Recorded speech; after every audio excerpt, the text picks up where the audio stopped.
অনেক মানুষ ভাবছেন যে এই সরকার এলো অথচ অন্নপূর্ণা যোজনার কথা বললেও কোনো টাকাই এখনও পর্যন্ত ব্যাংক অ্যাকাউন্টে ঢুকলো না। আগের সরকার থাকলেই ভালো হতো, লক্ষ্মীর ভাণ্ডারটার তো পাচ্ছিলাম। ঠিক আছে দিদিভাই, আপনাদের বলছি যে অন্নপূর্ণা যোজনা নিয়ে চিন্তার কোনো কারণ নাই, কারণ বেশিরভাগ দিদিরাই এখনও অন্নপূর্ণা যোজনার টাকা পায়নি। তবে যারা পাওয়ার উপযুক্ত তারা সবাই পাবেন।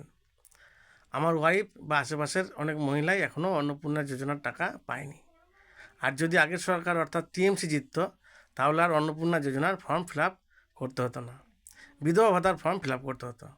কারণ আপনারা নিশ্চয়ই টিভিতে দেখতে পাচ্ছেন যে কত কত বিপুল পরিমাণ সাদা ধান টিএমসি পার্টি অফিস থেকে উদ্ধার হচ্ছে।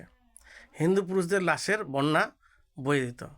এত বিশাল সংখ্যক হিন্দু গণহত্যা হতো যে শ্মশানগুলোতে তা পুরানো অসম্ভব হয়ে পড়তো, কিংবা পুরানোর মতো কোনো লোকই আর থাকতো না। চারিদিকে রক্তের দুর্গন্ধ, হিন্দুদের পচা মাংসের দুর্গন্ধে বাংলাটা পুরো নরকের চেহারা নিত। আর সেই শ্মশানে তাণ্ডব নৃত্য করত মমতা বেগম, সোহরাবর্তীর অবতার অভিষেক ব্যানার্জি এবং তাদের চেলারা।